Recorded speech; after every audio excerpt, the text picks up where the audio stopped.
During Christmas week, I found my granddaughter asleep in a car in a supermarket parking lot, even though her mother had told me she was studying abroad. When I called her name, I froze in place, and what I saw made my heart stop. Don't forget to subscribe to the channel and comment where you're watching from. The Christmas lights strung across the supermarket parking lot cast red and green shadows across the frost-covered windshields. I'd only stopped for milk and eggs, the basics that get you through the lonely holidays when your only son is gone and the rest of your family has scattered like autumn leaves. At 69, I'd grown accustomed to solitary errands, to the quiet clink of a single shopping bag, to checking my watch and realizing no one was waiting for me at home. But something made me pause between the rows of cars that Tuesday afternoon, 3 days before Christmas. A silver Honda Civic, older model, windows fogged from the inside. And through that condensation, I could just make out a shape, someone curled up in the back seat, wrapped in what looked like a sleeping bag. My first instinct was concern. The temperature had dropped to 28 degrees overnight. People froze to death in their cars during Minnesota winters. I'd seen it on the news. I approached slowly, my breath forming small clouds in the December air. As I got closer, I noticed things that made my heart squeeze. A duffel bag pressed against the rear window, a pillow with a cheerful floral pattern, textbooks stacked on the passenger seat. Someone was living in this car. I knocked gently on the window. The figure stirred, and a face emerged from the sleeping bag. A young woman, maybe 19 or 20, with dark circles under her eyes and hair that needed washing. She blinked at me, disoriented. Then panic flashed across her features. She scrambled upright, hitting her head on the ceiling in her haste. That's when I saw her face clearly. My granddaughter, Charlotte. The world tilted sideways.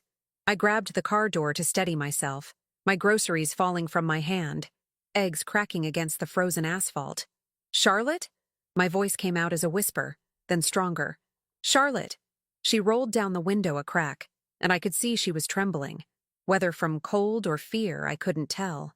I'm sorry, she said quickly, her voice hoarse. I was just resting. I'll move the car. I didn't mean to. Charlotte, it's Grandma. It's me, Joyce. She stared at me with blank, frightened eyes. I think you have me confused with someone else. My name's not Charlotte. The parking lot seemed to spin. I pressed my hand against the cold metal of the car. Charlotte Rose Cartwright. You're my granddaughter. Your father was my son, David. You used to spend every summer at my farm until you were 12. Ma'am, I don't know what you're talking about. She was rolling up the window now, her hands shaking. Please, just leave me alone. Wait. I pulled out my phone with fumbling fingers, scrolling through my photos. There weren't many recent ones. Charlotte's mother, Tiffany, had become scarce after David's death 3 years ago. But I found one from Charlotte's 16th birthday, the last time I'd seen her in person. I pressed it against the glass. Charlotte looked at the photo, then at me, and something flickered in her eyes. Recognition? Confusion? Then the blankness returned, more forceful this time, like a door slamming shut. That's not me, she said, but her voice wavered. Your mother told me you were studying abroad. I continued, desperate now. Oxford. You were accepted on a full scholarship. She sent me an email last year saying you were too busy with coursework to call, that international rates were expensive. My mother's dead, Charlotte interrupted, and there was something raw and broken in those 3 words. She died when I was 7. I felt like I'd been struck. What? No. Tiffany is alive. She emails me. She sent me a Christmas card just last week. Charlotte's face had gone very pale. I need you to leave now. Please, Charlotte. Something's wrong here. Very wrong. Let me help you. You're living in your car in December. How do you know my name? The question came out sharp, accusing. Because I'm your grandmother. I held you when you were born. I taught you to ride a bike. You were afraid of the chickens on my farm, but you loved the horses. There was one named Butterscotch. Stop. Charlotte's hands were over her ears now. Please stop. A security guard was walking toward us, his hand on his radio. I had maybe 30 seconds before this situation escalated in ways I couldn't control. I live at 1247 Oak Ridge Road, I said quickly. The farmhouse with the blue shutters. If you need anything, food, warmth, answers, I'll be there. Please, Charlotte, I'm not crazy. And neither are you. The security guard was 10 feet away. Everything okay here, ladies? Charlotte looked at me one more time, and I saw something in her expression that made my blood run cold. It wasn't just confusion. It was terror. Everything's fine, she told the guard, her voice suddenly steady. This woman mistook me for someone else. I was just leaving. She started the engine, and I had to step back. The Honda pulled away, leaving me standing in a puddle of broken eggs and spilled milk, watching my granddaughter disappear into traffic like she was a ghost I'd only imagined, but I hadn't imagined her. And I knew, with a certainty that settled into my bones like winter cold, that something terrible had happened to that girl, to my granddaughter. The security guard was still watching me. You need help getting to your car, ma'am? No, I said softly. But thank you. I walked back to my Subaru on legs that felt like they belonged to someone else. My hands shook as I started the engine, cranked up the heat. I sat there for a long moment, staring at nothing, trying to make sense of what had just happened. Tiffany had told me Charlotte was at Oxford. She'd sent emails, chatty, brief messages full of excuses about busy schedules and expensive international calls.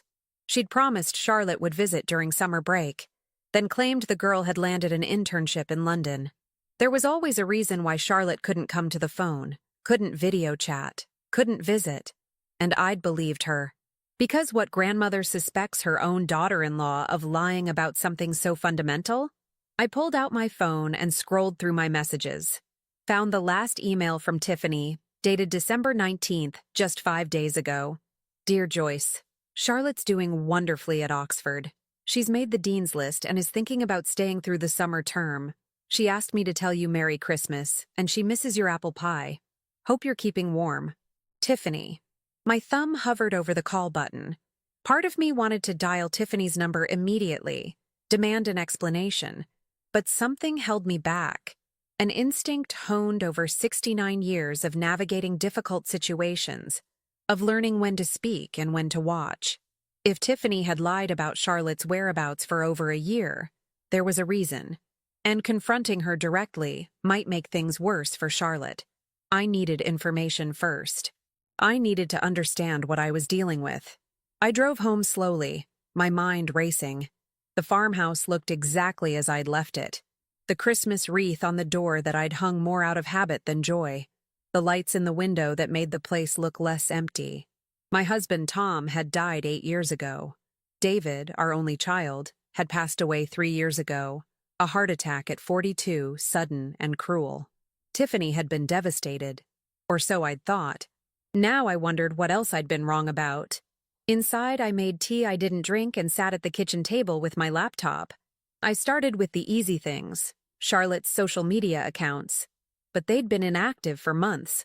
The last post dated March, a generic photo of Oxford's campus that could have been pulled from anywhere. I tried the university's website, searching for her name in the student directory. Nothing. My neighbor, Patricia, was a retired paralegal. We'd been friends for 30 years, and she knew how to find information that most people couldn't. I called her. Joyce, what's wrong? You sound shaken. I need a favor, I said, and I need you not to ask too many questions yet.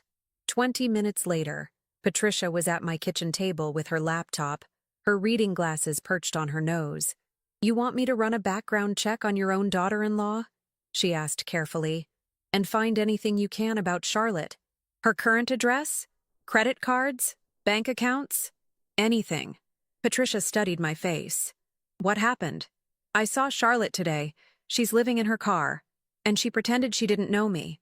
Patricia's expression shifted from concern to something sharper. Give me Tiffany's full name and date of birth. 2 hours later, we had our first answers. And they opened doors to questions I'd never imagined asking. Tiffany had filed for bankruptcy 14 months ago. Her house, the one she'd shared with David, where Charlotte had grown up, had been foreclosed on 9 months back. There were liens against her name, collection notices, a pattern of debt that painted a picture of financial collapse. But that wasn't the worst of it. Joyce, Patricia said quietly, pointing to a court document on her screen. Look at this. It was a petition for emancipation, filed by Charlotte Rose Cartwright 2 years ago, 6 months after David's death. Charlotte had legally separated herself from her mother before she'd even turned 18. "What does this mean?" I whispered. "It means Charlotte went to court and convinced a judge that living with Tiffany was no longer safe or viable," Patricia said. "Emancipation isn't easy to get. Judges don't grant it unless there's serious cause." The room felt too small suddenly, the walls pressing in. I thought of my bright, laughing granddaughter, the girl who'd loved horses and reading and baking cookies with me during summer visits. I thought of the frightened young woman in the parking lot, living in a car during a Minnesota winter. What had Tiffany done to her? My phone buzzed. A text from an unknown number. "Don't tell her you found me, please. She can't know." "Charlotte." I typed back quickly. "I won't. I promise. Are you safe?" The reply came after a long pause. "Not really, but safer than I was. Let me help you." "You can't. Not yet. She has something. Something I need." "What?" But there was no answer. I waited, staring at the screen until Patricia gently touched my arm. "Joyce, this is serious. If Charlotte's in danger—" "I know," I said, "but she doesn't want me to confront Tiffany." "Not yet." "Then what are you going to do?" I looked at my friend, at the documents spread across my kitchen table, at the phone clutched in my hand. I thought about my granddaughter sleeping in a frozen car, about the lies Tiffany had told me, about the secrets that had been kept for years. "I'm going to find out what Tiffany did," I said quietly, "and then I'm going to fix it." Patricia nodded slowly. "I'll help." That night, I lay awake in the same bed I'd shared with Tom for 40 years, staring at the ceiling and making plans. I'd raised a son through scraped knees and teenage rebellion. I'd built a life on this farm with my bare hands and stubborn will. I'd survived the deaths of the 2 men I loved most in the world. I could handle one lying daughter-in-law, but as I finally drifted toward sleep, Charlotte's words echoed in my mind. "She has something. Something I need." What could Tiffany possibly have that would keep Charlotte trapped in this nightmare? What leverage could be so powerful that my granddaughter would choose a car over coming to me for help? And how long had Tiffany been planning whatever game she was playing? Outside my window, the Christmas lights from the neighboring houses twinkled through the darkness, cheerful and oblivious. Inside, I felt the first stirrings of something I hadn't experienced in years. Not since the early days of the farm, when creditors called and winters were hard and giving up would have been easier than pushing forward.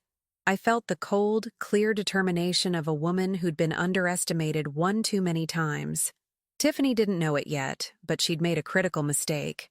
She'd forgotten that grandmothers aren't just soft laps and warm cookies. We're the ones who survived wars and depressions, who raised families on nothing but grit and prayer, who learned to be steel wrapped in softness. She'd forgotten that I was my granddaughter's blood, and she was about to remember. The next morning, I woke to 3 inches of fresh snow, and a plan forming in my mind like ice crystals on a window. The first rule of any investigation, something Tom had taught me during his years as a county assessor, was to know your subject before they knew you were looking. I needed to understand Tiffany's life now, not the version she'd presented to me in carefully curated emails, but the truth hidden beneath. Patricia arrived at 8 with coffee and a manila folder thick with printouts. "You're not going to like this," she said, settling at my kitchen table. The documents painted a picture of systematic collapse. Tiffany had lost her nursing job at Mercy Hospital 18 months ago. Not laid off, but terminated. Patricia had a friend who still worked there, and the whispered reason was irregularities with medication inventory. My stomach tightened. You think she was stealing drugs? Nothing was ever proven, but the timing matches when her financial troubles started. Patricia pulled out another document. After that, she worked 3 different jobs in 8 months. Waitress, retail clerk, hotel housekeeper, all of them ended within weeks. Where is she living now? That's the interesting part. She's renting a room in a house on Linden Street, month to month. But Joyce, look at this. She pushed forward a bank statement. I didn't ask how she'd obtained it.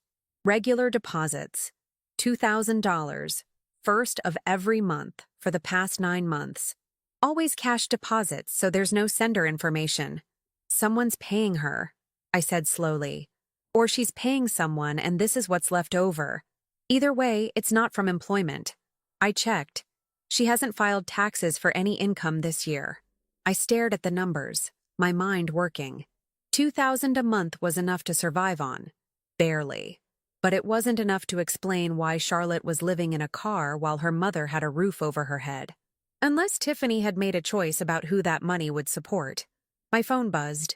Another text from Charlotte's number. Did you tell anyone? Just one friend helping me. She won't say anything. Are you warm? Do you need food? I'm okay. Working evenings at the diner on Highway 12. Tips are good. Let me bring you something. Please. A long pause, then. Maybe. But not at the diner. She knows people there. The library parking lot. 2 p.m. I'll be there. I looked up to find Patricia watching me with concern. You're meeting her? This afternoon. I stood, pacing to the window. The farm stretched out before me. Snow-covered fields that Tom and I had worked for decades. Beyond the barn, I could see the fence line where David had learned to ride his first horse. Patricia, I need you to find out who's sending Tiffany that money. That could take time. Cash deposits are hard to trace. Then while you're working on that, I need to do something else. I turned back to her. I need to see Tiffany. Patricia's eyes widened. Joyce? Charlotte said not to tell Tiffany I found her. I won't. But I can visit my daughter-in-law for a friendly Christmas check-in, can I? See what she lets slip, what condition she's in, whether she's acting strange. That's dangerous. If she realizes you're suspicious, then I'll be a sweet, naive old woman who doesn't realize anything. I smiled grimly. I've been playing that role my whole life when I needed to. Men underestimated me in business dealings. County officials thought I didn't understand property law. Even Tom sometimes thought I didn't notice things I noticed very well. Patricia studied me for a long moment, then nodded. Just be careful. Something about this whole situation feels wrong in ways I can't quite name. After she left, I stood in front of my bedroom mirror, choosing my outfit like I was donning armor. A soft cardigan, sensible slacks, minimal makeup. I needed to look exactly like what Tiffany expected. A harmless elderly woman, lonely during the holidays, bringing cookies and concern. The cookies were real, at least. I'd baked them that morning. Snickerdoodles, Tiffany's favorite. Or what used to be her favorite, back when she was part of our family and more than name. The house on Linden Street was a tired Victorian conversion, split into 4 rental units. Tiffany's name was on the buzzer for 2B. I pressed it, my heart hammering. No answer. I pressed again, longer this time. Still nothing. I was about to turn away when the front door opened and a young man emerged, heading out with a backpack. I caught the door before it closed, offering him a grandmother's smile. Oh, thank you, dear. My daughter-in-law keeps forgetting to answer the buzzer. He nodded absently, already on his phone, and I slipped inside. The hallway smelled of old cooking and mildew. 2B was on the second floor, down a dim corridor with peeling wallpaper. I knocked softly. Tiffany? It's Joyce. Silence. Then footsteps, slow and hesitant. The woman who opened the door was barely recognizable. Tiffany had always been put together, even in grief. Neat hair, pressed clothes, careful makeup. The person before me looked like she'd aged a decade in 3 years. Her hair was unwashed, pulled back in a messy ponytail. She wore sweatpants and an oversized shirt with stains down the front. Her eyes were sunken, rimmed with darkness. But it was the look in those eyes that shocked me most. Not surprise at seeing me, not pleasure, but something close to fear, followed immediately by a hardness I'd never seen in her before. Joyce, she said flatly. What are you doing here? I brought cookies. I held up the container, feeling suddenly foolish. I thought since it's Christmas we could visit.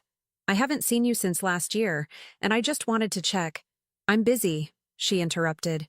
Oh. I tried to peer past her into the apartment, but she shifted, blocking my view. Is everything all right? You look tired.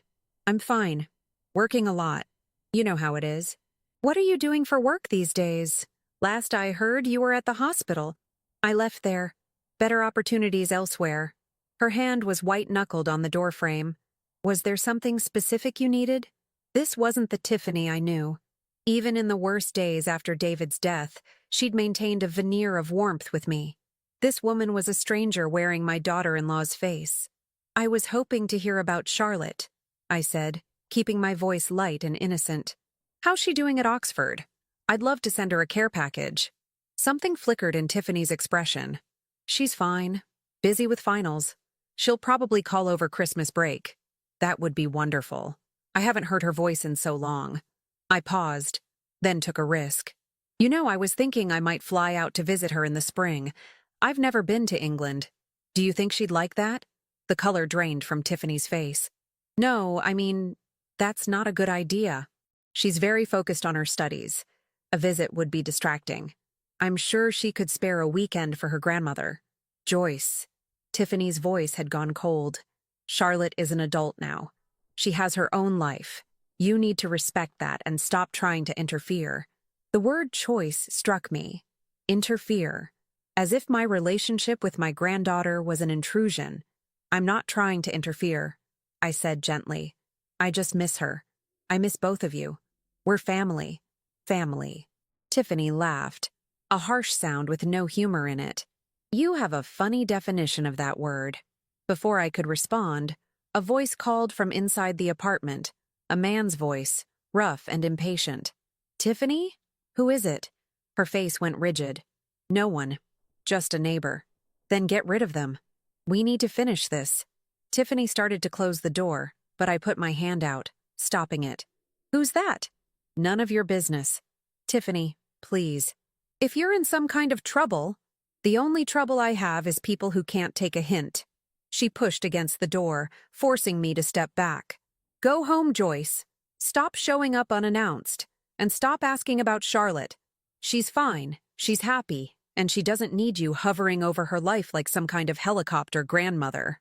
The door slammed in my face. I stood there for a moment, my hand still raised, the cookie container feeling absurdly cheerful in my grip. Behind the door, I could hear raised voices. Tiffany's pleading, the man's angry, but I couldn't make out words. I walked back down the hallway slowly, my mind racing. Someone was in that apartment with Tiffany. Someone who didn't want to be seen or identified. And Tiffany had lied about Charlotte with an ease that suggested long practice. Outside, I sat in my Subaru and called Patricia.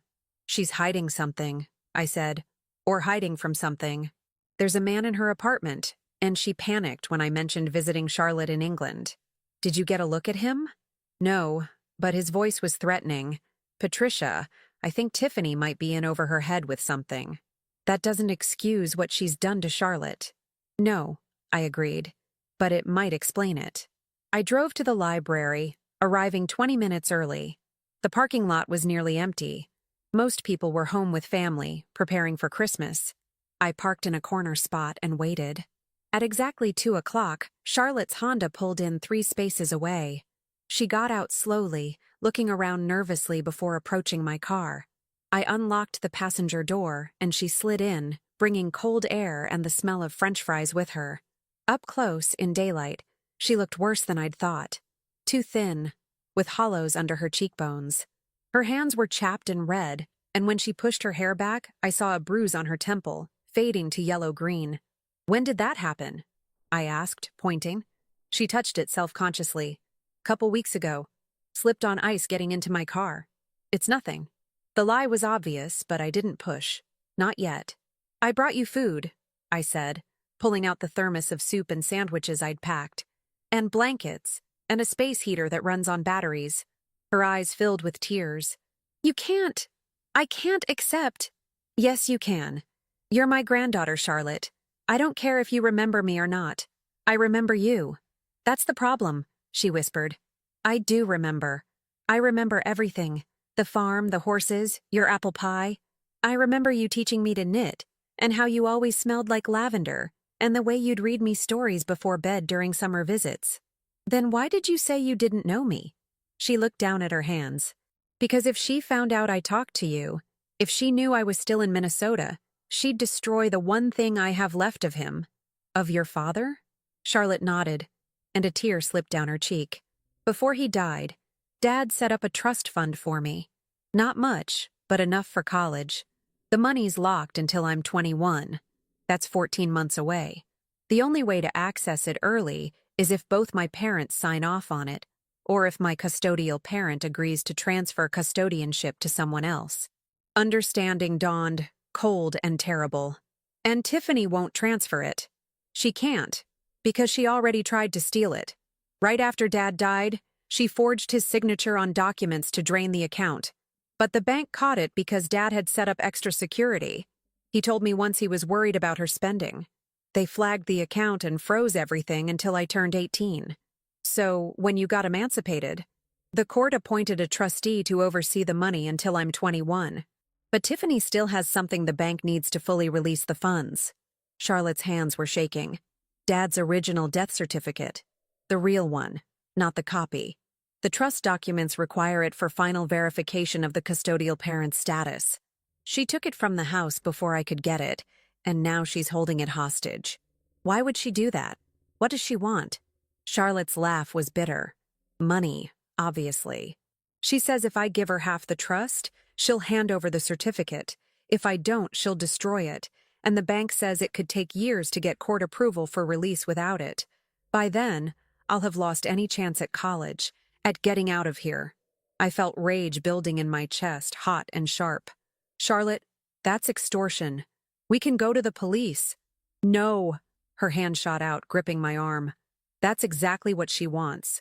She told me if I go to the authorities, she'll claim I stole from her, that I'm lying about the trust, that I'm mentally unstable. She has a whole story prepared. And Joyce, her voice dropped to a whisper.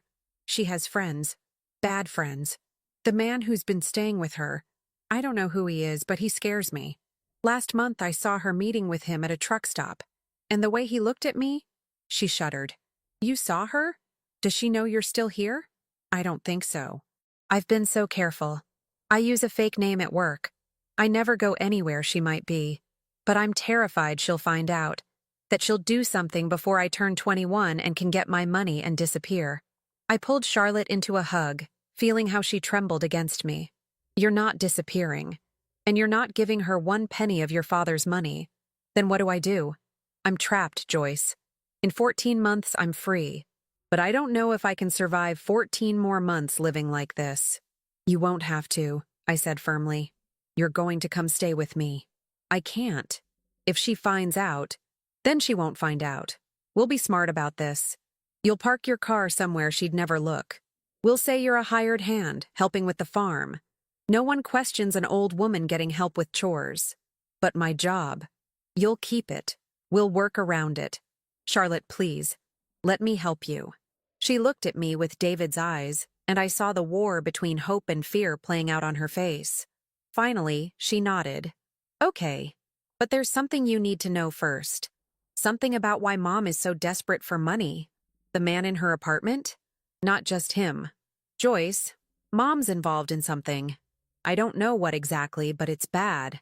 Last year, before I got emancipated, I found documents in her room. Bank records from accounts I'd never heard of. Photographs of people doing things, illegal things, and a ledger with names and amounts. My blood ran cold. Do you still have these documents? No. She caught me looking and went crazy. That's when things got really bad, when I knew I had to get out. But I remember some of the names in that ledger. She pulled out her phone, showing me a note. I wrote them down. I thought maybe someday they'd be useful. I looked at the list. Most names meant nothing to me, but one jumped out. Roger Reeves. I knew that name. Everyone in 3 counties knew that name. Roger Reeves ran a construction company that had been investigated twice for fraud. His brother was serving time for racketeering.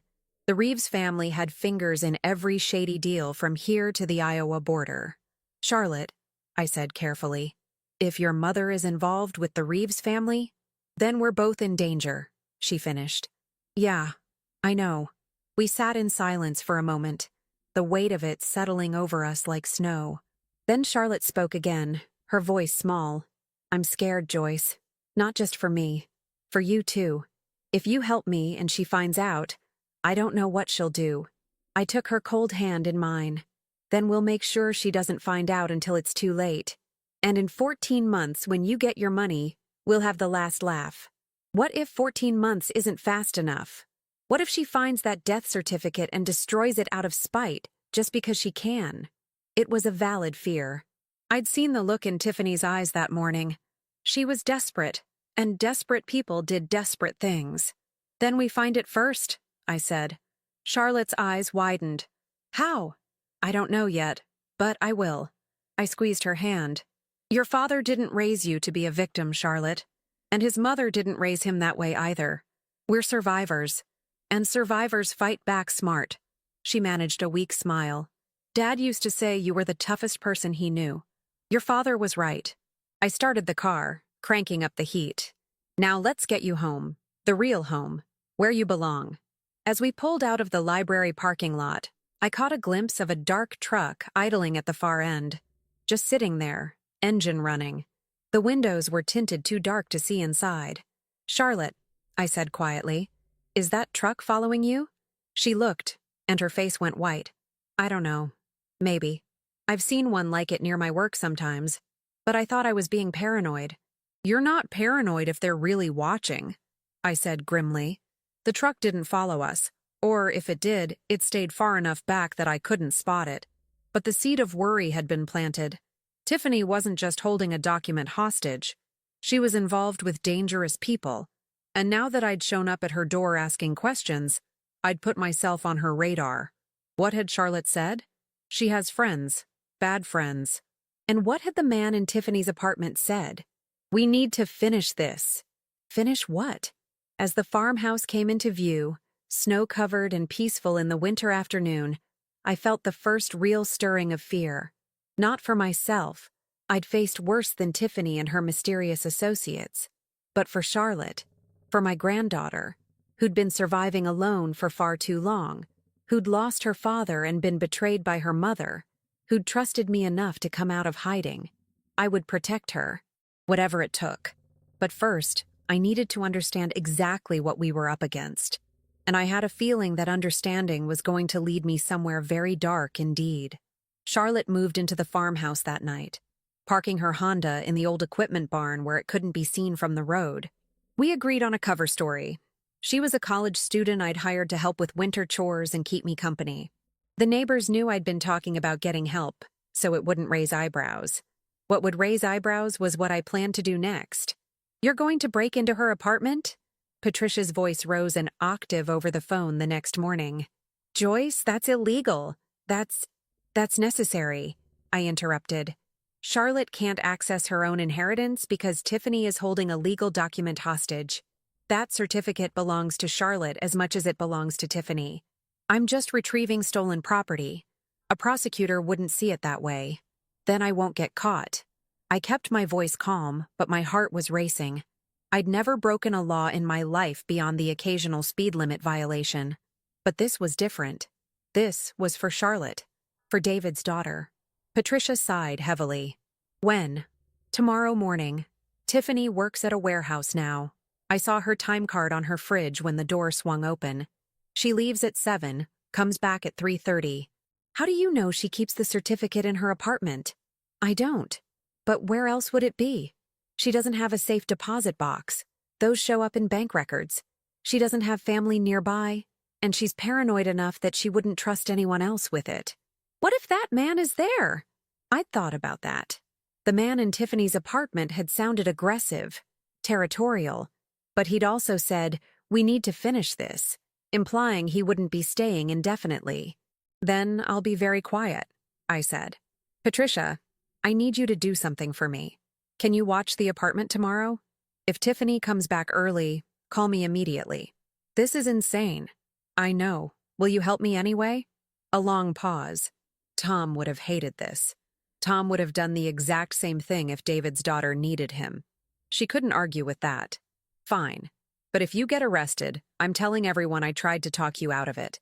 That night, I taught Charlotte how to make Thomas's famous pot roast. We worked side by side in the kitchen, and slowly, the tension in her shoulders began to ease. She told me about the last 3 years, the slow realization that her mother's grief had turned toxic, the discovery of forged signatures, The terrifying confrontation that had ended with Tiffany screaming that Charlotte was ungrateful, selfish, just like David. She said Dad never really loved her, Charlotte whispered as we chopped vegetables. She said he only married her because she got pregnant, and he spent 20 years resenting her for trapping him. That's not true, I said firmly. Your father loved your mother very much. At least he did in the beginning. I watched them together, Charlotte. He chose her every day. Then what happened? I thought about the question carefully. I think grief broke something in her. Losing David broke all of us. But your mother, she'd always been a little fragile. Your father was her anchor, and when he died, she just drifted. Drifted into crime? Charlotte's laugh was bitter. Maybe she was desperate. Maybe she made bad choices trying to survive. Or maybe... I paused, considering. Maybe there was always something there we didn't see. Something David protected her from, or protected us from knowing about. Charlotte was quiet for a moment. Dad used to argue with her about money. I'd hear them late at night. He'd say she was spending too much, making bad decisions. Once I heard him say, "Tiffany, if you keep this up, I'll have no choice." I never knew what he meant. Maybe he knew she had problems. Then why did he leave her in charge of my trust? Why didn't he make you the custodian? It was a question I'd been asking myself. David had set up that trust without telling me, had structured it in ways that now seemed almost prescient. The extra security measures, the locked age requirement. Had he known something would happen to him? Had he suspected Tiffany might try exactly what she'd tried? Or had he simply been a cautious man trying to protect his daughter? I don't know, I admitted. But tomorrow, maybe we'll find some answers.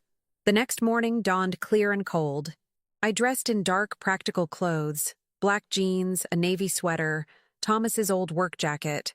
Charlotte tried one more time to talk me out of it. "Let me go," she said. "It's my document, my risk to take." "Absolutely not. If Tiffany caught you, there's no telling what she'd do." "If she catches me?"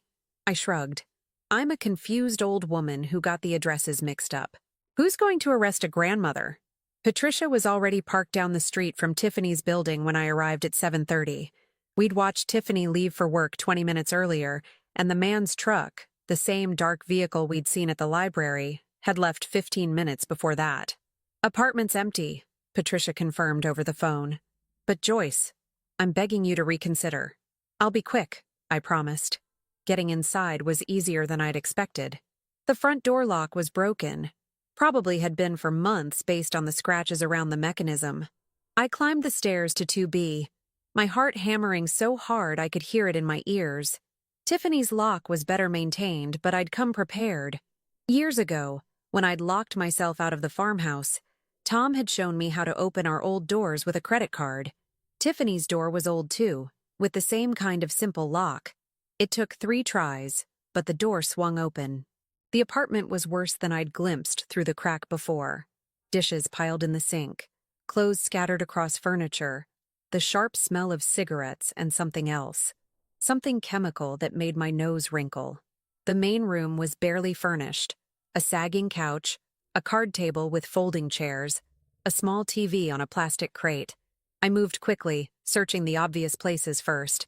The bedroom was just as chaotic. Unmade bed, clothes everywhere, makeup spilled across a dresser. I checked drawers, finding nothing but tangled jewelry and expired medications. Under the mattress yielded only a bottle of vodka and some wrinkled cash. The closet was mostly empty, except for a few hanging items and a stack of boxes on the floor.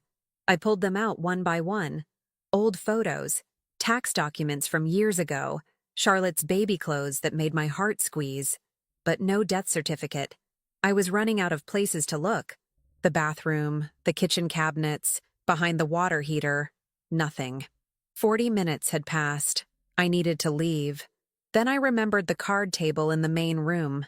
It had a laptop on it, closed, along with scattered papers and a coffee-stained notebook. I rifled through the papers, bills mostly, and collection notices. But underneath was a folder, plain manila, unlabeled. Inside were bank statements for accounts in Tiffany's name. But the amounts were wrong. Thousands of dollars moving in and out monthly. Far more than her $2,000 deposits. I photographed each page with my phone, my hands shaking. Beneath the bank statements was a ledger, handwritten, matching what Charlotte had described. Names I recognized from local news, businessmen, contractors, a county commissioner. Beside each name were dates and amounts. Some had cryptic notes: delivered, collected, problem resolved. This wasn't just financial trouble, this was organized crime. Tiffany was keeping records of illegal transactions, but still no death certificate. My phone buzzed. Patricia. Dark truck just turned onto the street. Get out now. Panic flooded through me. I shoved the folder back, tried to arrange everything exactly as I'd found it. But my hands were shaking, and I knocked over a cup of pens. They scattered across the floor with a clatter that sounded deafening. I could hear heavy footsteps on the stairs. I ran for the door, but my foot caught on the carpet. I stumbled, catching myself on the wall, and that's when I saw it. A tiny gap between the wall and the baseboard near the floor. Something white was wedged there. The footsteps were on the landing now, keys jingling. I dropped to my knees, yanked out the paper. It was folded small, tucked so carefully it was nearly invisible. I shoved it in my pocket and lunged for the window. Tom had taught me something else during our years farming. Always know your exits. The window opened onto a fire escape that snaked down the back of the building. I was halfway through when I heard the apartment door open. What the? A man's voice, confused and angry. I pulled the window closed as quietly as I could and scrambled down the metal stairs. My knees protested. My breath came in gasps, but fear pushed me forward. At the Bot Thomas, I dropped into the alley and ran. Behind me, the window slammed open. Hey! Stop! But I was already around the corner, diving into Patricia's car. She floored it before I'd even closed the door. Did you get it? She gasped. I pulled out the folded paper with trembling hands. Opened it. David's death certificate. Official seal, raised stamp, everything needed for the bank. I got it, I whispered. We drove in silence for several minutes, taking random turns to make sure we weren't followed. My heart was still racing, adrenaline making my hands shake so badly I could barely hold the paper. He saw you, Patricia said finally. That man. He saw someone running. He didn't see my face. He'll know someone was in that apartment. Joyce, what if he tells Tiffany? What if she realizes the certificate is gone? Then she'll panic, I said. And panicked people make mistakes. I photographed the death certificate from every angle, then called Charlotte. I have it. I'm bringing it straight to the bank. Her gasp was audible. You're serious? You actually got it? I got more than that. Charlotte, your mother's in deep with some very bad people. I have evidence. Records of transactions, names, amounts. This is bigger than extortion.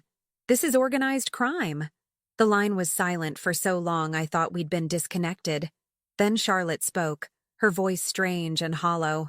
Joyce, what date is on the death certificate? I looked down at the document in my hand. March 15th, 2022. Why? That's wrong, she whispered. Charlotte's 21st birthday would be in June. We were supposed to celebrate that weekend, but he died 3 days before. The world tilted. I stared at the certificate, at the date stamped official and irrefutable. March 15th, 3 days before David actually died. Charlotte, what does this mean? I don't know.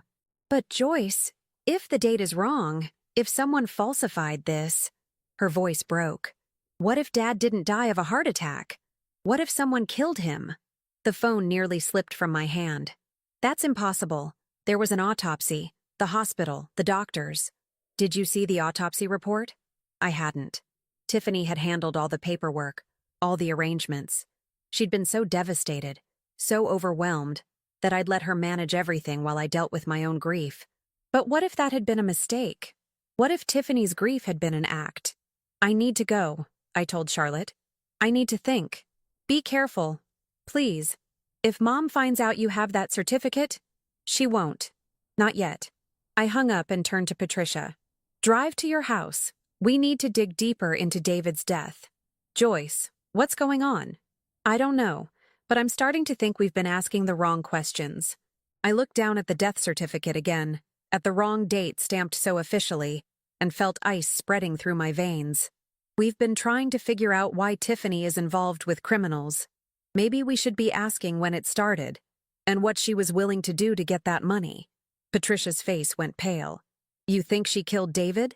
I think someone needs to explain why his death certificate is dated 3 days before he actually died, and why his widow is keeping records for people connected to organized crime.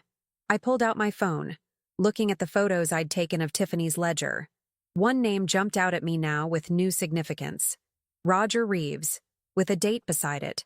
March 14th, 2022. 1 day before the false death certificate. And a note. Payment pending completion. Oh, God, I whispered.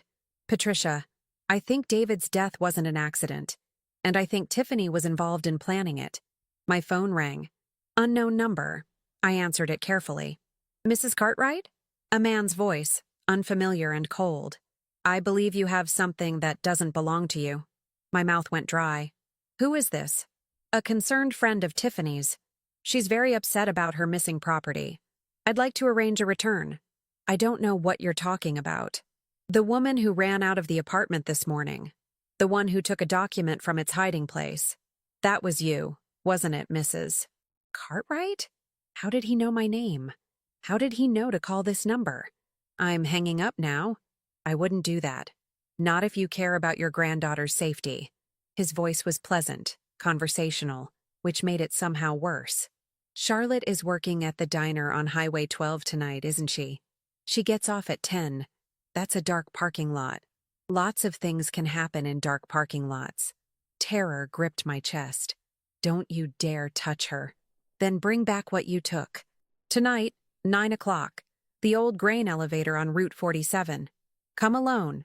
Bring the certificate, and maybe we can all forget this unfortunate misunderstanding. And if I don't? Then Thomas Oro morning. You'll be planning another funeral. Only this time, you'll know exactly who to blame. He paused. Oh, and Mrs. Cartwright? Don't even think about calling the police. We have friends in the department. You'd be surprised how many people on Tiffany's list wear badges. The line went dead. I sat frozen, the phone still pressed to my ear. Patricia was staring at me with wide, frightened eyes. What did he say? I told her. Watched the color drain from her face. We have to call the police anyway, she said. Joyce, these people are threatening to kill Charlotte. He said they have police on their payroll. If we call the wrong person, we're just warning them. Then what do we do? I looked at the death certificate in my hand, at the evidence of a murder that had been disguised as natural causes for 3 years, at the ledger showing my daughter-in-law was involved with organized crime, at the proof that would free Charlotte from her mother's control, if we lived long enough to use it. We go to that meeting, I said quietly, but not the way they expect. That's suicide. Maybe. Or maybe it's the only way to end this. I turned to her. Patricia, I need you to make copies of everything I photographed. Multiple copies. And I need you to know exactly what to do with them if I don't come back. Joyce. I mean it. If something happens to me tonight, these documents go to the FBI, the state police, every news outlet in Minnesota. These people need to know they can't make all of us disappear. Patricia gripped my hand, her eyes full of tears. There has to be another way. I'm open to suggestions. But we both knew there weren't any. Not ones that kept Charlotte safe. Not ones that didn't give these people time to destroy evidence and disappear. I had stumbled into something much bigger than a family dispute over money. David hadn't died of a heart attack. He'd been murdered. And Tiffany, the woman I'd welcomed into my family, the mother of my granddaughter, had been part of it. The question now was whether I could prove it before I became the next victim. And whether Charlotte would ever forgive me for the secret I was about to tell her. That her mother hadn't just abandoned her. Her mother had killed her father. And I was about to walk straight into the same people's trap.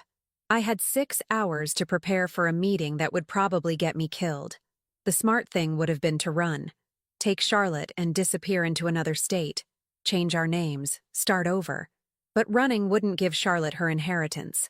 It wouldn't clear David's name, and it wouldn't stop Tiffany and her associates from hurting someone else's family. No, running was what they expected an old woman to do. I had other plans.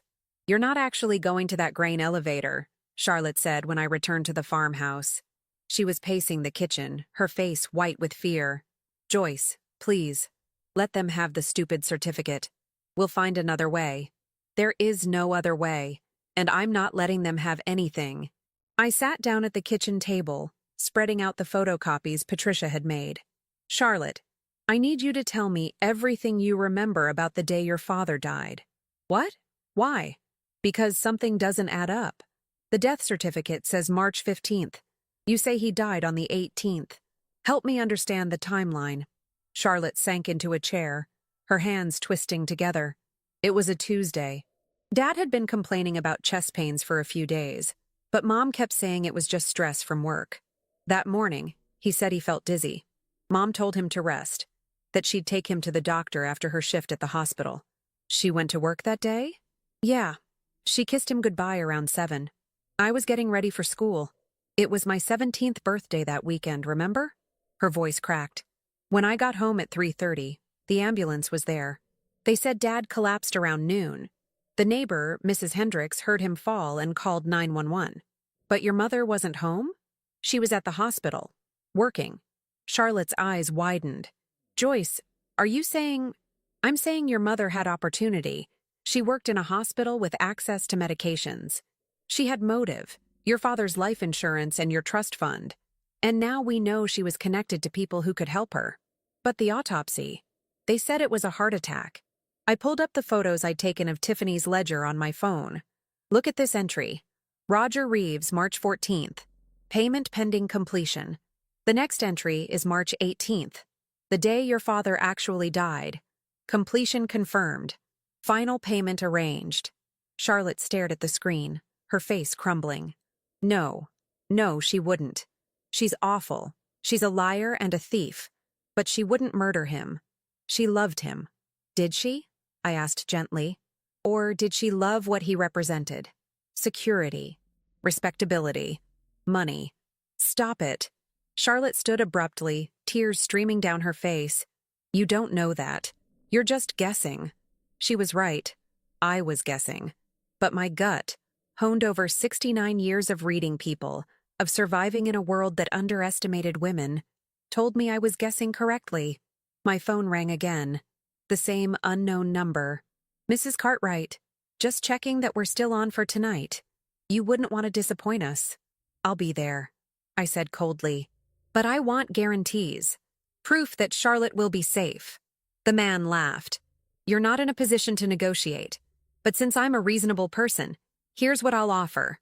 Bring the certificate, hand it over without causing trouble, and you both walk away. Try anything clever, and the girl disappears. Understood? Understood. Good. Oh, and Mrs. Cartwright? Come alone. If I see anyone else, police, friends, even a passing car that looks suspicious, the deal's off. He hung up. Charlotte was watching me with red-rimmed eyes. You can't go. I have to. Then I'm coming with you. Absolutely not. She's my mother. If anyone confronts her about what she did, it should be me. I crossed the kitchen and took Charlotte's face in my hands, the way I used to when she was small and scraped her knee. Listen to me. If something goes wrong tonight, you're the only one who knows the truth. You're the only one who can make sure these people face justice. I need you alive, Charlotte. I need you safe. But what about you? I've lived a long life, a good life. If it ends tonight trying to protect my granddaughter, I can accept that. I smiled, though my heart was breaking. But I don't plan on dying. I plan on being very, very smart. After Charlotte finally, reluctantly agreed to stay home, I spent the afternoon preparing. Not weapons. I wouldn't know how to use them anyway. But information, evidence, insurance. Patricia helped me create a digital trail. We uploaded every photo, every document to 3 different cloud storage accounts. We wrote detailed statements explaining everything we'd discovered. We created a video. Me sitting in my kitchen, calmly explaining about David's suspicious death, Tiffany's criminal connections, the threats we'd received. If I don't contact Patricia Simmons by midnight tonight, I said to the camera, these documents should be released to the authorities and the press. Everything you need to know is in the attached files. We set up automatic emails to send at 12:01 a.m. unless I logged in to cancel them. Recipients included the FBI field office in Minneapolis, the state attorney general, 3 different news stations, and a lawyer Patricia knew who specialized in corruption cases. "This is either very smart or very stupid," Patricia said as we finished. "Probably both." I checked my watch. 7:30. 90 minutes until the meeting. I changed into practical clothes, jeans, boots, a heavy coat. In my pockets, I put my phone, a flashlight, and a small voice recorder Tom had used for dictating notes on the farm. I tested it twice, making sure it picked up clearly. Charlotte hugged me at the door, clinging like she used to as a child. "Please come back." "I will, I promise." I hoped it wasn't a lie. The drive to Route 47 took 40 minutes. The old grain elevator loomed against the winter sky, a skeletal structure that hadn't been used in decades. The parking area was empty except for the dark truck I'd seen outside Tiffany's apartment. I parked 30 feet away and checked my phone. 8:58, 2 minutes early. I started the voice recorder in my pocket and got out of the car. The truck's door opened, and a man emerged. He was tall, heavily built, with the kind of face that had seen too many fights. Behind him came a second figure, Tiffany. She looked worse than she had that morning. Makeup smeared, hair wild, eyes darting nervously. When she saw me, something like guilt flashed across her face before hardening into defensiveness. "Joyce," she said, her voice shaking. "You shouldn't have taken what wasn't yours." "You mean David's death certificate? The one that proves you falsified the date?" I kept my voice steady, calm. "That wasn't yours to keep either, Tiffany." The man stepped forward. "Enough talking. Give me the certificate." "Not until we have a conversation. About March 15th, 2022. About what completion means in your ledger. About how a man has a heart attack 3 days after his death certificate was filed." Tiffany's face went white. "I don't know what you're talking about." "Yes, you do. You killed him. You and your friends here murdered my son." "No!" Tiffany's voice rose to a shriek. "I didn't kill him. I would never. David was everything to me." "Then explain the date on the certificate." "It was a mistake. The clerk made a mistake at the hospital." The man grabbed Tiffany's arm roughly. "Shut up. She's recording this." He'd seen the slight bulge in my coat pocket. His hand moved toward his own coat, and I saw the outline of something metallic. A gun. "You're right," I said quickly. "I'm recording. And if I don't make it home tonight, everything I've documented goes straight to the FBI. They'll have your names, your faces, your truck's license plate. Patricia took photos when you parked." The man's eyes narrowed. "You're bluffing." "Am I? Do you really want to take that chance?" I pulled out my phone, showing him the screen with multiple countdown timers. "Automatic uploads in 3 hours unless I cancel them. Kill me and you'll have federal agents tearing apart your life by morning." For the first time, I saw uncertainty in his face. Tiffany was crying now, mascara running down her cheeks. "Roger, she doesn't understand. Tell her it wasn't supposed to happen like this." I said, "Shut up." The man, Roger Reeves, I realized, raised his hand like he might hit her. "Don't touch her," I said sharply. He turned to me, surprised. "You're defending her. After what she did." "I'm not defending anyone. I'm trying to understand what happened to my son." For a long moment, we stood in tense silence. The wind whipped across the empty lot, carrying the smell of old grain and rust. Finally, Roger spoke. "Your son was collateral damage. He wasn't supposed to die." The words hit me like a physical blow. "What?" "Tiffany came to us with a problem. She'd been skimming from the hospital pharmacy for months, selling pills, paying off gambling debts. David found out. He told her if she didn't turn herself in, he would." Roger shrugged. "She couldn't let that happen. She'd go to prison, lose custody of the kid, everything." "So you killed him," I whispered. "We arranged an accident, something that would look natural. Heart attack, sudden but believable. She gave him the medication, just enough to stress his heart. He was supposed to die at home, quickly, while she was at work with an alibi. But something went wrong," I said, understanding dawning. "He was stronger than we thought, fought it for 3 days.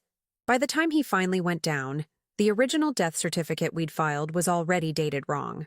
Roger's voice was matter of fact, like he was discussing a botched construction job instead of murder. We had to pay off the coroner to overlook the discrepancy. Tiffany had collapsed to her knees in the gravel, sobbing. I didn't want him to suffer. I didn't want any of this. I just wanted him to go quietly, to let me handle things my way. I stared at her. This woman I'd welcomed into my family and felt nothing but cold fury. You murdered the father of your child because he tried to make you face consequences for your crimes. You don't understand what it's like, Tiffany screamed. Always being judged, always being controlled. David was just like his father, rigid, self-righteous, thinking he knew better than everyone. He would have destroyed me. So you destroyed him first. I did what I had to do to survive. And Charlotte? My voice cracked. What about your daughter? You left her homeless, Tiffany, living in a car, stealing the money her father left to protect her. Charlotte is fine. She's strong. She'll figure it out. Tiffany's face twisted with something ugly. She's always been David's daughter anyway, looking at me like I'm dirt, judging me just like he did. I'd heard enough. I turned to Roger. Here's what's going to happen. I'm going to give you this death certificate, the original, not a copy. In exchange, you're going to walk away from Tiffany. Whatever arrangement you have with her ends tonight. Joyce? No, Tiffany started. You don't get to talk, I snapped. You don't get to negotiate. You murdered my son. If I had my way, you'd be in prison for the rest of your life. But Charlotte needs closure more than revenge. She needs to access her trust fund, finish college, build a life. And for that, she needs this certificate. I pulled the document from my coat pocket and held it out to Roger. Take it. File it with whatever bank or court needs it. But leave Charlotte alone. Forever. Roger studied me for a long moment. What about your FBI evidence? I'll delete it. All of it. On one condition. Tiffany confesses everything to Charlotte. Not the murder. Charlotte doesn't need that weight. But the theft, the lies, the manipulation. She admits what she did and why, and then she disappears from Charlotte's life permanently. You can't make her do that, Roger said. No, but you can. I met his eyes. Because if Tiffany ever contacts Charlotte again, if she ever tries to take what belongs to my granddaughter, if she ever even drives past my farm, then all those documents go public, and you'll go down with her. The ledgers show your name, Roger, your payments, your involvement. The FBI would love to have evidence against the Reeves family. I could see him calculating, weighing risks. Finally, he nodded. Deal. But if you're lying about deleting that evidence, I'm not. I just want my granddaughter safe and free from her mother's poison. That's all I've ever wanted. He took the death certificate, examined it carefully, then pocketed it. Tiffany, get in the truck. But where will I go? She was still on her knees, looking between us desperately. Not my problem, Roger said coldly. You're used up anyway. Too messy, too emotional. I only kept you around because you had access to medications we needed. That's over now. He walked back to his truck without another glance at her. Tiffany looked at me, her face a mask of desperation and rage. You self-righteous witch, she hissed. You think you've won? You think Charlotte will thank you for this? She'll hate you for keeping her father's money from her all these years. I didn't keep anything from her. You did. And now Charlotte will know exactly who to blame. I turned away, heading back to my car. Joyce! Tiffany's voice was shrill. You can't just leave me here. Watch me. I got in my Subaru and started the engine. Through the rearview mirror, I watched Roger's truck pull away, leaving Tiffany alone in the empty parking lot. She stood there screaming something I couldn't hear, her figure small and pathetic in the darkness. I didn't feel sorry for her. I felt nothing at all. My hands were shaking on the steering wheel as I drove away. The voice recorder was still running in my pocket. It had captured everything. Tiffany's confession, Roger's admission of murder, all of it. I'd lied about deleting the evidence. Those documents were staying exactly where Patricia had put them, locked away with instructions to release them if anything happened to Charlotte or me. It was insurance, a guarantee that Roger and Tiffany would keep their distance. But I would never give them to the police. Because doing that would mean exposing Charlotte to the truth about her father's murder. It would mean trials and testimony, and having to relive the worst moment of her life over and over again. Charlotte deserved peace. She deserved to believe her father died naturally, that his last thoughts were of her, that he never suffered. Sometimes mercy meant keeping secrets, even terrible ones. I called Patricia when I was 15 minutes from home. I'm safe. Cancel the automatic uploads. Thank God. What happened? I'll explain later. Right now, I need to get home to Charlotte. My granddaughter was waiting on the porch when I pulled up, wrapped in a blanket, her face pale in the porch light. She ran down the steps and threw her arms around me. I thought they'd killed you, she sobbed. I thought, shh, I'm here. I'm safe. We both are. I held her tight, breathing in the cold winter air and the scent of her shampoo. And I have news. Your mother is gone. She won't bother you anymore. You're free, Charlotte. Finally free. Did she say why? Why she did all this? She was scared, and selfish, and broken in ways neither of us could have fixed. I guided Charlotte toward the house. But it doesn't matter anymore. What matters is that in 14 months, you'll have your trust fund.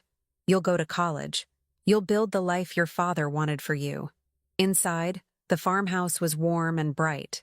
I made us tea, chamomile, sweet and soothing, and we sat at the kitchen table not talking, just being present with each other.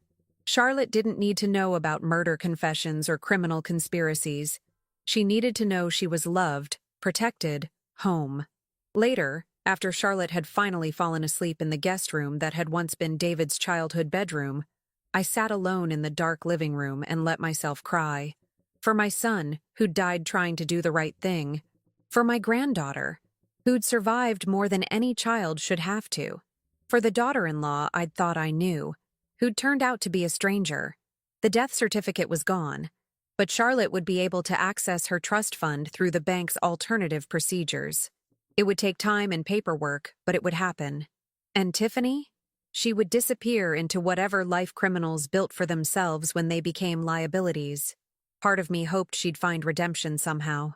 But mostly I just hoped she'd stay gone. My phone buzzed with a text from Patricia. Everything okay? Everything's okay, I replied. Thank you for everything. That's what friends do. Get some sleep, Joyce. You've earned it. But sleep wouldn't come easily tonight. Because tomorrow, I would have to start the hardest part. Helping Charlotte heal. Teaching her that her mother's betrayal wasn't her fault. That she was worthy of love. That the future could still be bright despite the darkness of the past. And I would have to carry the weight of what I knew. The truth about David's death. Alone. Forever. It was a burden I accepted willingly. Because protecting the people you love sometimes means bearing secrets they should never have to know. That was what it meant to be a grandmother. To be the foundation, the shelter, the keeper of both memories and silences. As I finally climbed the stairs to bed, I passed David's old room and paused at the doorway. Charlotte was curled up under the quilts, sleeping peacefully for the first time in years, probably. I kept my promise, I whispered to the ghost of my son. I kept her safe. I always will. Outside, snow began to fall again, covering the farmhouse and fields in clean white silence. Inside, 2 generations of Cartwright women slept under the same roof, survivors of different battles but bound by the same stubborn strength. Tomorrow would bring new challenges, but tonight, we had won, and that was enough. For 3 weeks, life settled into something resembling normal. Charlotte worked at the diner, saved her tips, and slowly began to smile again. We decorated the farmhouse for a belated Christmas, baked cookies, watched old movies. She told me about her dreams, college, maybe studying veterinary medicine, traveling someday to places David had always wanted to see. I didn't tell her about the recording in my safe, the confession that could put her mother in prison for murder. But normal didn't last. It was mid-January when Patricia called, her voice tight with urgency. Joyce, we have a problem. Tiffany filed a petition with the county court yesterday. My blood ran cold. What kind of petition? She's claiming you coerced her into abandoning Charlotte. She's saying you threatened her, forced her to give up custody rights under duress. And she's filing for emergency guardianship of Charlotte, citing your age and claiming you're not mentally competent to care for a teenager. That's ridiculous. Charlotte's almost 21. She's claiming Charlotte is psychologically vulnerable, that you've isolated her from her mother and poisoned her against Tiffany. There's a hearing scheduled for next week. I sank into a chair. The phone pressed so hard against my ear it hurt. How can she do this? She agreed to stay away. Apparently Roger cut her off completely after that night. No money, no support. She's desperate, Joyce. And desperate people are dangerous. Patricia paused. There's more. She's hired a lawyer, a good one, someone from the Reeves firm. They're backing her? Looks like it. Maybe they decided having her under control is safer than having her loose and unpredictable. After we hung up, I sat in the kitchen for a long time, thinking. Tiffany was coming back into Charlotte's life through legal channels. She was using the system to regain control, to access Charlotte's trust fund, to continue the manipulation. I had the recording that would destroy her, but using it meant revealing the truth about David's murder to Charlotte. It meant trials and investigations and putting my granddaughter through unimaginable pain. There had to be another way. That night, I made a decision that would change everything. Charlotte, I said over dinner, your mother has filed for guardianship. There's going to be a court hearing next week. Charlotte's fork clattered to her plate. What? But she agreed. You said she was gone. I know. But she's changed her mind. Or someone changed it for her. I won't go back to her. I won't. Charlotte's voice rose, panic edging in. Joyce, I can't live with her again. I can't. You won't have to. I promise. I reached across the table and took her hand. But Charlotte, the hearing is going to be difficult. Tiffany's lawyer will attack me, try to paint me as incompetent or controlling. They'll try to make you look unstable. We need to be prepared. How do we fight this? By telling the truth. All of it. Charlotte's eyes widened. You mean about the trust fund? The extortion? Everything. The forged signatures, the emancipation while you were living in your car. We lay it all out for the judge. I squeezed her hand. And I need you to be strong. Can you do that? She nodded, but I could see the fear in her eyes. My brave granddaughter, who'd survived so much, was terrified of facing her mother in court. I spent the next week preparing. Patricia helped me organize documents, bank records, the emancipation papers, Charlotte's employment history, photographs of her living in the car. We found Charlotte's old text messages with Tiffany, showing the threats and manipulation. But I kept the recording locked away. That was my last resort. The nuclear option I'd only use if we had no other choice. The morning of the hearing dawned gray and cold. Charlotte dressed in the one nice outfit we'd bought together. A simple navy dress and cardigan that made her look young and vulnerable. Exactly what we needed. I'm scared, she admitted as we drove to the courthouse. So am I said honestly. But we're going to walk in there with our heads high. You're not a victim anymore, Charlotte. You're a survivor. And survivors don't back down. The courtroom was smaller than I'd expected, wood-paneled and somber. Tiffany was already there with her lawyer, a sharp-dressed man in his 40s with cold eyes. When Tiffany saw Charlotte, something flickered across her face. Not love, not even recognition, just calculation. She looked different, cleaner, more put together than when I'd seen her at the grain elevator. Her hair was done, her makeup perfect, her clothing expensive. Someone had invested money in making her look like a concerned mother rather than a desperate criminal. The judge, a woman in her 60s named Henderson, entered and we all stood. She had a reputation for being fair but strict, exactly the kind of judge who wouldn't tolerate games. Tiffany's lawyer went first, painting a picture of a devoted mother separated from her daughter by a manipulative grandmother. He claimed I'd preyed on Charlotte's grief after David's death, convinced her that Tiffany was unstable, orchestrated the emancipation to gain control of Charlotte's trust fund. Mrs. Cartwright is 69 years old, Your Honor, he said smoothly. While I'm sure her intentions were good, she's clearly not equipped to guide a young woman through these crucial developmental years. My client simply wants to restore her relationship with her daughter and provide the maternal support Charlotte desperately needs. I watched Charlotte's jaw tighten as the lawyer spoke. She was gripping the edge of the table so hard her knuckles were white. When it was our turn, our lawyer, a woman named Bet Meek who Patricia had recommended, stood calmly. Your Honor, I'd like to present evidence that contradicts Mr. Morrison's rather creative narrative. She started with the emancipation petition, reading Charlotte's own words from 2 years ago about why she needed to separate from her mother. Then came the bank records showing Tiffany's attempts to access Charlotte's trust fund illegally, the collection notices, the eviction, the pattern of financial irresponsibility. And where was Charlotte Cartwright 6 months ago, Your Honor? Bet asked. Not living with her mother in a stable home. She was sleeping in her car in a supermarket parking lot because her mother had told the family Charlotte was studying abroad. A complete fabrication. Tiffany's lawyer objected. Irrelevant. My client was going through a difficult financial period. A difficult period that lasted 3 years and resulted in her daughter becoming homeless? Bet's voice was sharp. Your Honor, I have photographs. Would you like to see where Charlotte was living while her mother claimed she was at Oxford?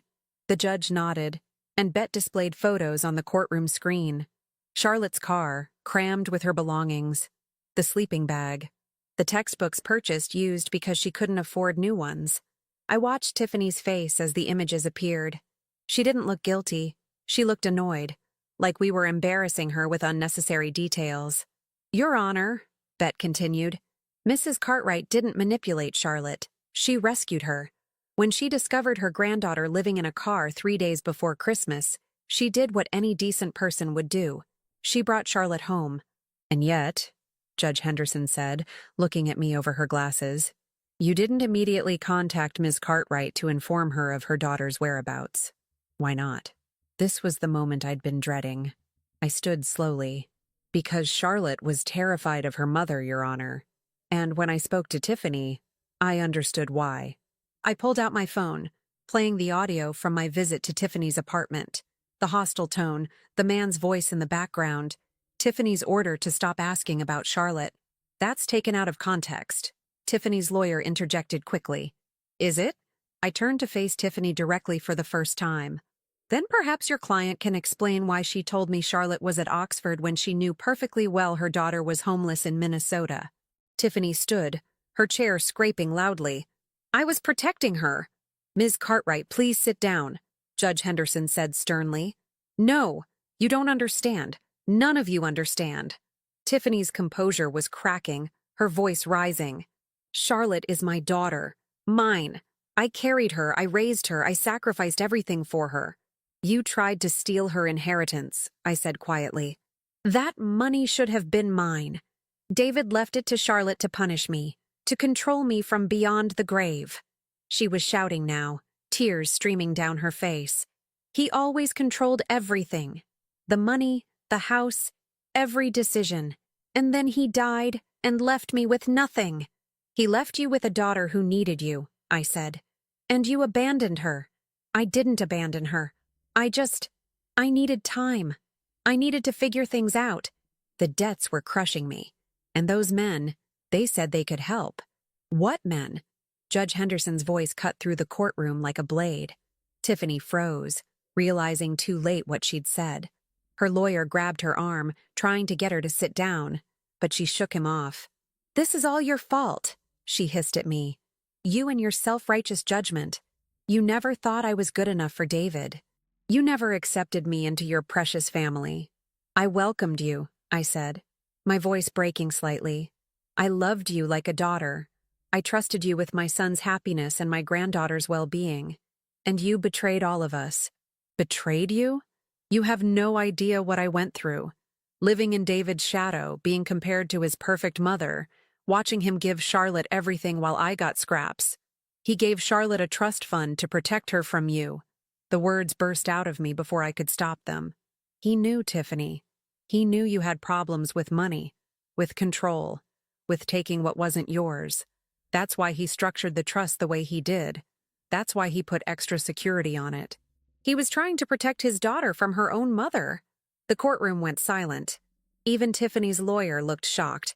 Tiffany's face had gone white. How do you know that? Because I found his notes. In the trust documents. He wrote that if anything happened to him, the money had to be locked until Charlotte was old enough to manage it herself.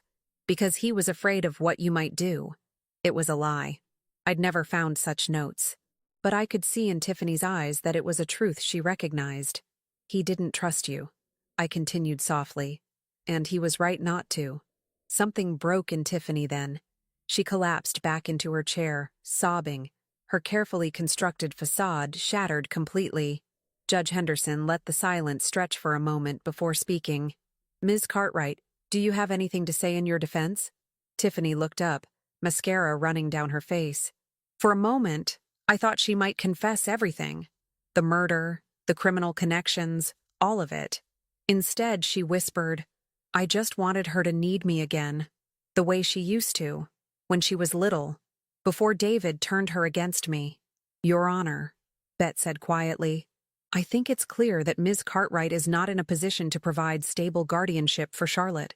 If anything, Charlotte needs protection from her mother, not reconciliation with her. Judge Henderson looked at Charlotte. Young lady, you're almost 21. In a few months, this court will have no jurisdiction over you at all. But I'd like to hear from you. What do you want? Charlotte stood, her voice steady despite the tears on her cheeks. I want to stay with my grandmother. She's the only family I have left who actually cares about me. My mother, she looked at Tiffany. My mother cares about money, about control, about herself, but not about me. She stopped caring about me the day my father died. That's not true, Tiffany whispered. Charlotte, please. You let me live in a car, Mom. You stole my inheritance. You lied to my grandmother for over a year. Charlotte's voice was getting stronger, clearer. I don't hate you, but I can't trust you, and I can't let you back into my life. Judge Henderson removed her glasses, cleaning them slowly while the courtroom waited. Finally, she spoke. I'm denying the petition for emergency guardianship. Ms. Cartwright, I'm ordering you to stay at least 500 feet away from Charlotte unless she initiates contact. Any violation will result in immediate legal consequences. She paused. I'm also ordering a full investigation into the allegations of financial exploitation and fraud regarding Charlotte's trust fund. If evidence of criminal activity is found, I'll refer the matter to the district attorney. Tiffany's lawyer started to object, but the judge held up her hand. We're done here. Ms. Charlotte Cartwright, you're free to remain with your grandmother. This court finds that Mrs. Joyce Cartwright has acted in Charlotte's best interests and shows no signs of the incompetence alleged by the petitioner. She looked at Tiffany with something like pity. Ms. Cartwright, I strongly suggest you seek counseling. Court is adjourned. The gavel came down, and it was over. Charlotte collapsed against me, sobbing with relief. I held her, my own tears falling, feeling the weight of 3 years of worry and fear finally lifting. Across the courtroom, Tiffany sat motionless, staring at nothing. Her lawyer was packing up his briefcase quickly, clearly ready to distance himself from a losing case. For a moment, I felt something almost like sympathy for her. But then I remembered David, poisoned slowly over 3 days. I remembered Charlotte sleeping in a frozen car. I remembered the ledgers and the lies and the casual cruelty. No. Tiffany had made her choices. Now she would live with the consequences. As we left the courthouse, Patricia met us in the hallway, grinning. You did it. We did it, I corrected. Thank you. For everything. Charlotte was quiet on the drive home, staring out the window at the snow-covered fields. Finally, she spoke. Did my father really write those things? About not trusting Mom? I thought about lying.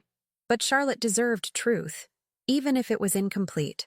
I don't know for certain what he wrote, but I know he loved you more than anything in the world. And I know he would be so proud of you right now. She nodded slowly. Joyce, can I ask you something? Anything. Do you think she ever really loved me? Or was I always just something she was stuck with? My heart broke a little. I think she loved you the best way she knew how. But some people's best just isn't enough. Charlotte was quiet again, processing. Then she said something that surprised me. I'm glad Dad didn't trust her with my money. I'm glad he protected me, even after he was gone. She turned to look at me. And I'm glad I have you. You'll always have me, I promised. For as long as I'm here. Don't talk like that. You're going to live forever. I laughed despite everything. I'll certainly try. Back at the farmhouse, Patricia had prepared a celebration dinner. We ate and laughed and toasted to Charlotte's freedom. But later, when everyone had gone to bed, I sat alone in the dark living room with the recording device in my hands. The truth about David's murder was on this device. Evidence that could bring justice, that could put Tiffany and Roger Reeves in prison where they belonged. But it would destroy Charlotte. And David had spent his last conscious moments setting up protections for his daughter, not revenge against his wife. I thought about what he would want: justice or peace, truth or mercy. In the end, the choice was easy. I took the recording device outside to the burn barrel we used for trash, watched as the flames consumed the plastic and circuitry, erasing the confession forever. Some truths were too heavy for the people you loved to carry. Some secrets needed to stay buried so that the living could move forward. David could never know what I'd done. But I hoped, he would understand. Above me, the winter stars blazed cold and distant. Inside the farmhouse, Charlotte slept peacefully, dreaming of a future finally within reach. And I stood between past and present, keeping watch over both, carrying the weight so she wouldn't have to. That was enough. That would always be enough. Spring came late to Minnesota that year, but when it finally arrived, it transformed the farmhouse and surrounding fields into something almost magical.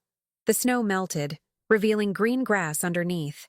The apple trees behind the barn burst into bloom, and Charlotte, who'd spent the winter healing, began to bloom too. The court's investigation into Tiffany's financial dealings moved slowly, but thoroughly. By March, the district attorney had enough evidence to file charges: fraud, attempted theft, forgery. Nothing about murder. That secret remained buried with the ashes of the recording device. Tiffany took a plea deal: 3 years in minimum security, followed by 5 years probation. Her lawyer argued it was excessive for a woman driven to desperate acts by grief and financial hardship. The prosecutor argued it was lenient for someone who'd systematically exploited her own daughter. Charlotte didn't attend the sentencing. She'd said everything she needed to say in that courtroom back in January. Now she was focused on moving forward, not looking back. The trust fund investigation concluded in April. With the proper death certificate filed, obtained through official channels this time, and the court's verification of Tiffany's fraudulent attempts to access the account, the bank agreed to release the funds to Charlotte on her 21st birthday in June, as David had originally intended. It wasn't a fortune. $50,000. Enough for college, for a start, for breathing room. David had been a careful man, not a wealthy one. But he'd provided for his daughter in the ways that mattered most. "I'm going to study veterinary medicine," Charlotte announced one morning over breakfast. "At the University of Minnesota. I can commute from here if that's okay with you." "Of course it's okay. This is your home, Charlotte, for as long as you want it to be." She smiled. That bright smile I'd seen glimpses of when she was young, before grief and betrayal had dulled it. "I was thinking, maybe I could help you with the farm, too. I know you've been managing alone since Grandpa Tom died, but you don't have to anymore. We could work it together." The offer touched me more deeply than she could know. I'd like that very much. Over the following weeks, we fell into a rhythm. Charlotte took morning classes and worked afternoon shifts at the diner. She'd decided to keep the job through summer, said she liked the independence and the people. I tended the garden and the few animals we still kept, and in the evenings we'd work side by side repairing fences and painting the barn. Patricia visited often, bringing news and gossip and her endless supply of homemade casseroles. One afternoon in May, she arrived with more than just food. "I thought you should know," she said carefully, settling at the kitchen table. "Tiffany tried to contact Charlotte last week." My blood ran cold. "How? She's not supposed to—" "She had someone else send a letter. Someone not covered by the restraining order. A friend from before all this happened." Patricia pulled an envelope from her purse. "The prison screened it first, then sent it to Charlotte's lawyer. Bet thought Charlotte should decide whether to read it." Charlotte came in from feeding the chickens, saw the envelope, and froze. "Is that from her?" "Yes," I said quietly. "You don't have to read it if you don't want to." Charlotte stared at the envelope for a long moment. Then she took it, turned it over in her hands, and walked outside without a word. Patricia and I waited in tense silence. 20 minutes passed. Then Charlotte came back in, her eyes red, but her face calm. She apologized, Charlotte said softly. She said she knows she can never make up for what she did, but she wanted me to know she's getting help. Therapy, addiction counseling. She said, her voice caught. She said she hopes someday I can forgive her, but she understands if I can't. How do you feel? I asked. Charlotte sat down, folding the letter carefully. Sad, angry, relieved maybe. I don't know. She looked at me. Do you think people can really change, Joyce? Or do they just get better at hiding who they've always been? It was a hard question. I thought about Tiffany, the woman she'd been when David first brought her home, bright and funny, and a little lost. The woman she'd become after his death, desperate and cruel and willing to destroy her own daughter to survive. I think people can change if they want to badly enough, I said finally. But wanting to change and actually doing the work are different things. Your mother has a long road ahead of her. Whether she walks it or not, that's up to her. I don't think I can forgive her, Charlotte whispered. Not yet. Maybe not ever. That's okay. Forgiveness isn't something you owe anyone, including your mother. It's something you give if and when you're ready. I reached across the table and squeezed her hand. What matters is that you're healing, that you're building a life. That's what your father would have wanted. Charlotte nodded, wiping her eyes. Then she did something unexpected. She folded the letter back into the envelope and tucked it into a drawer in the kitchen hutch. I'm not ready to respond, she said. But maybe someday I will be. For now, I just want to keep moving forward. Then that's exactly what we'll do. As spring turned to summer, the farm came alive in ways I hadn't seen in years. Charlotte threw herself into the work with enthusiasm that reminded me of David at her age, up before dawn to tend the animals, spending long afternoons mending equipment and clearing irrigation ditches, researching sustainable farming techniques on her laptop in the evenings. We could expand, she said one night, spreading papers across the dinner table. Not huge, but enough to be profitable. Maybe some goats for dairy, expand the vegetable garden, sell at the farmer's market in town. I've been doing the math. It's actually viable. I looked at her calculations, at the careful plans she'd drawn up, and felt something warm bloom in my chest. Hope. Pride. The certainty that Tom and David would both be so proud of the woman Charlotte was becoming. Let's do it, I said. Let's build something together. On the morning of Charlotte's 21st birthday, we drove to the bank together. The same bank where Tiffany had tried to steal Charlotte's inheritance, where security measures David had put in place 3 years ago had protected his daughter even after his death. The account manager, a kind woman named Mrs. Patterson, pulled up Charlotte's trust fund on her computer and smiled. Everything's in order. All we need is your signature, Charlotte, and the funds will transfer to your personal account. Charlotte signed, her hand steady. And just like that, she had her independence. Her father's final gift, delivered exactly as he'd planned. What will you do first? I asked as we left the bank. Charlotte grinned. Buy you lunch. And then... She paused, looking thoughtful. I want to set up a scholarship fund. Nothing big, just $1,000 a year. For kids who've been through the foster system or family hardship. Kids who need help getting to college. My throat tightened. Charlotte, that's beautiful. Dad would have liked it, I think. Turning something bad into something good. She linked her arm through mine. And I want to name it after him. The David Cartwright Educational Fund. Is that okay? He would be honored, I managed to say. I'm honored. We celebrated that night with Patricia and a few of Charlotte's friends from the diner.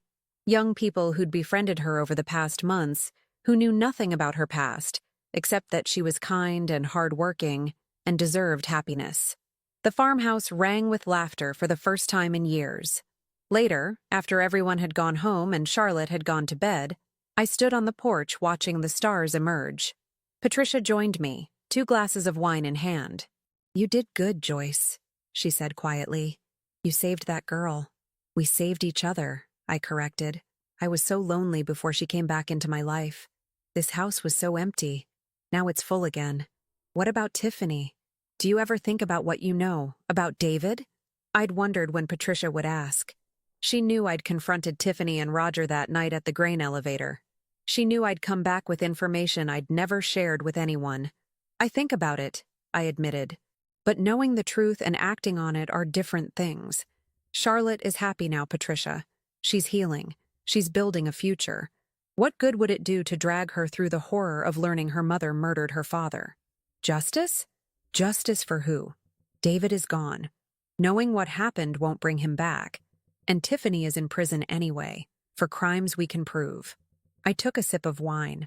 Sometimes the most loving thing you can do is carry the burden yourself, so someone else doesn't have to. Patricia was quiet for a long moment. Does Charlotte suspect? Maybe. She's smart. She knows something isn't quite right about how David died. But she's chosen not to push, and I'm grateful for that.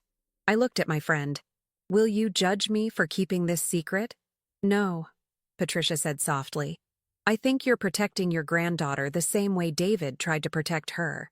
With everything you have, even when it costs you. We stood in comfortable silence, watching the night settle over the fields. Inside the farmhouse, lights glowed warm and golden. Charlotte's room, the kitchen, the living room where Tom and I had spent 40 years building a life together. This place had seen births and deaths, joy and sorrow, love and loss. It had weathered storms literal and figurative, and it was still standing, still strong, still home. I'm 70 in September, I said suddenly. 70 years old, and I feel like I'm just starting a new chapter. Patricia laughed. That's because you are. You and Charlotte building this farm back up together. That's a beautiful thing, Joyce. It is, I agreed. It really is. The summer months passed in a blur of activity. Charlotte started her classes. She'd enrolled in summer session to get ahead, and excelled immediately. Her professors praised her dedication, her natural affinity for animals, her careful attention to detail. The farm flourished under our combined efforts. We added 6 dairy goats that Charlotte named after characters from her favorite books. The vegetable garden produced more than we could eat, and we started selling at the Saturday farmers market in town. People remembered Thomas, remembered David, and welcomed us with open arms and loyal customers. Charlotte made friends, real friends, not people who wanted something from her. Young women from her classes who studied together and laughed together and built the kind of bonds that would last a lifetime. Young men who asked her to coffee and movies, who she dated casually without the weight of past trauma crushing her spirit. She was becoming who she was always meant to be, and I had the privilege of watching it happen. In August, Patricia called with unexpected news. Roger Reeves was arrested last week. Federal charges, racketeering, money laundering, drug trafficking. They're saying it's the biggest organized crime bust in the region in 2 decades. Will Tiffany be implicated? Probably. They found her ledgers during the raid, the same ones you photographed. She might be called as a witness, or face additional charges. Patricia paused. Joyce, the FBI might want to talk to you. You were connected to Tiffany. You found Charlotte. Let them talk to me, I said calmly. I'll tell them the truth. That I found my granddaughter living in a car. That I helped her escape an abusive situation. That Tiffany committed fraud. That's all they need to know. And that was all I told them when 2 agents showed up at the farmhouse a week later. Polite, professional questions about Tiffany's activities, Charlotte's situation, the timeline of events. I answered honestly, showed them documents Bet had provided, described the court case and Tiffany's conviction. I didn't mention the grain elevator, didn't mention Roger's confession, didn't mention anything that would require explaining how I knew what I knew. They thanked me for my cooperation and left. Charlotte, who'd been nervously waiting in her room, came downstairs when their car disappeared down the drive. Is it over? She asked. I think so, I said. Whatever happens to Roger Reeves or your mother, that's not our story anymore. Our story is here. This farm, this life we're building. That's what matters now. Charlotte hugged me tight. Thank you for everything you've done. For fighting for me. For taking me in. For loving me even when... Her voice broke. Even when my own mother couldn't. Oh, sweetheart. I held her close. This precious girl who'd survived so much. You've always been loved. By your father, by me, by your grandfather Thomas. Nothing your mother did or didn't do changes that. September brought cooler temperatures and the start of fall semester. Charlotte's schedule was packed. Classes, labs, study groups, her shifts at the diner, work on the farm. But she was thriving on the challenge, energized rather than exhausted by all she was doing. On my 70th birthday, she surprised me with a party. Nothing elaborate, just Patricia and a few neighbors, cake and coffee in the farmhouse kitchen. But the greatest surprise was the gift she gave me. It was a photo album, leather-bound and beautiful. Inside were pictures she'd collected, some from my old albums, some new ones she'd taken. Tom and me on our wedding day, David as a baby, as a boy, as a young man, Charlotte through the years, from infancy to now. And on the last page, a recent photo of Charlotte and me standing in front of the barn, arms around each other, both of us smiling. Underneath, in Charlotte's careful handwriting, "Home is where family chooses to love you. Thank you for choosing me. Love always, Charlotte."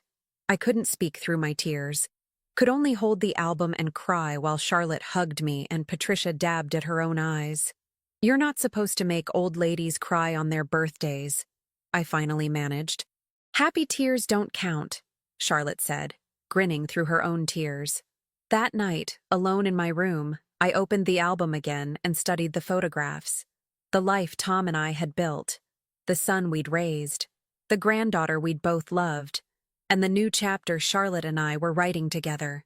People often talk about aging as a process of loss, losing strength, losing relevance, losing purpose. But they're wrong. Age isn't about loss. It's about refinement, about knowing what truly matters, about having the wisdom to protect what needs protecting, and the courage to let go of what doesn't.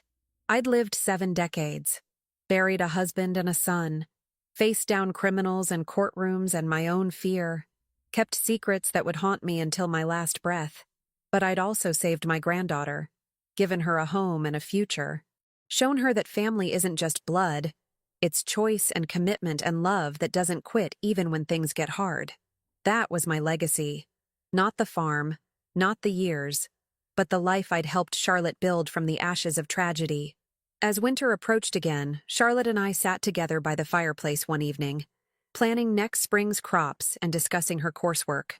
Outside, the first snow of the season was falling, covering the farm in fresh, white silence. "Joyce?" Charlotte said suddenly. "Do you ever wish things had been different? With Mom? With everything?" I thought about the question carefully. "I wish your father had lived. I wish you'd never had to suffer what you suffered. But if things had been different, you might not be here now. And I wouldn't trade these months with you for anything." She nodded slowly. "Me neither. I mean, I wish Dad was here. I'll always wish that. But I'm glad I have you. You'll always have me," I promised.